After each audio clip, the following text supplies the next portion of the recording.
Hi friends, ನಾವು ಇವಾಗಿರೋದು ಬಂದು ಧಾರವಾಡ. ಇವತ್ತಿನ ಶೂಟ್ ಏನಂತ ಹೇಳಿದ್ರೆ ಗೃಹ ಪ್ರವೇಶ.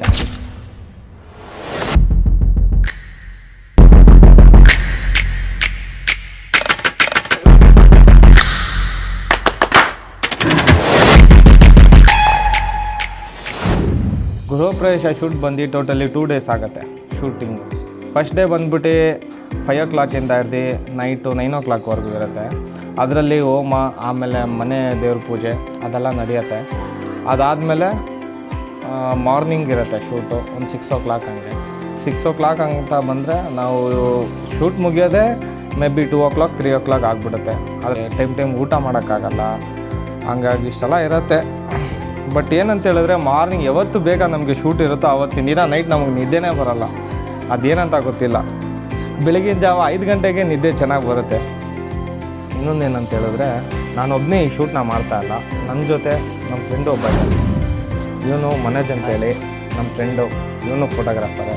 ಇನ್ನೊಬ್ಬ ಬರ್ತಾನೆ, ಇವನು ಸುಧಾಕರ್ ಅಂತೇಳಿ ನಮ್ಮ ಫ್ರೆಂಡು, ಇವರು ಫೋಟೋಗ್ರಾಫರೇ. ನಾವು 3 ಜನನೂ ಸೇರಿ ಈ ಶೂಟ್ನ ಮಾಡ್ತಾಯಿದ್ದೀವಿ. ಇನ್ನೊಬ್ಬರು ಇದ್ದಾರೆ, 3 ಜನ ಅಂದರೆ ನಮ್ಮ ಸರ್ ಒಬ್ಬರು ಇದ್ದಾರೆ.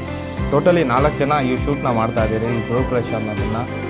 ಇವತ್ತಿನ ಶೂಟ್ ಹೇಗಿರುತ್ತೆ ಅಂತ ನೋಡೋಣ. ಆ ಶೂಟ್ ನೀವು ನೋಡ್ಬೋದು, ಬನ್ನಿ.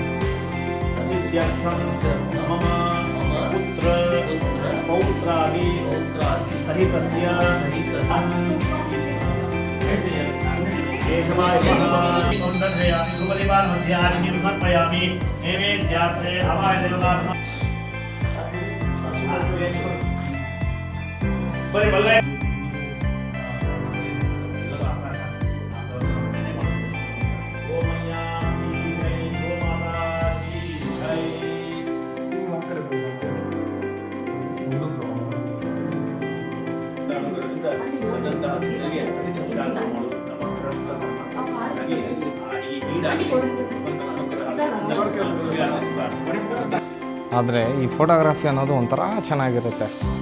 ಓಕೆನಾ, ಬೇರೆ ಬೇರೆ ಲೊಕೇಶನಲ್ಲಿ ಹೋಗಿ ಶೂಟ್ ಮಾಡೋದು, ಹೊಸ ಹೊಸ ಪ್ಲೇಸ್ನ ನೋಡೋದು, ಒಳ್ಳೆ ನೇಚರ್ನ ನೋಡೋದು, ಎಲ್ಲ ಥರ ಅನುಭವ ಸಿಗುತ್ತೆ ನಮಗೆ.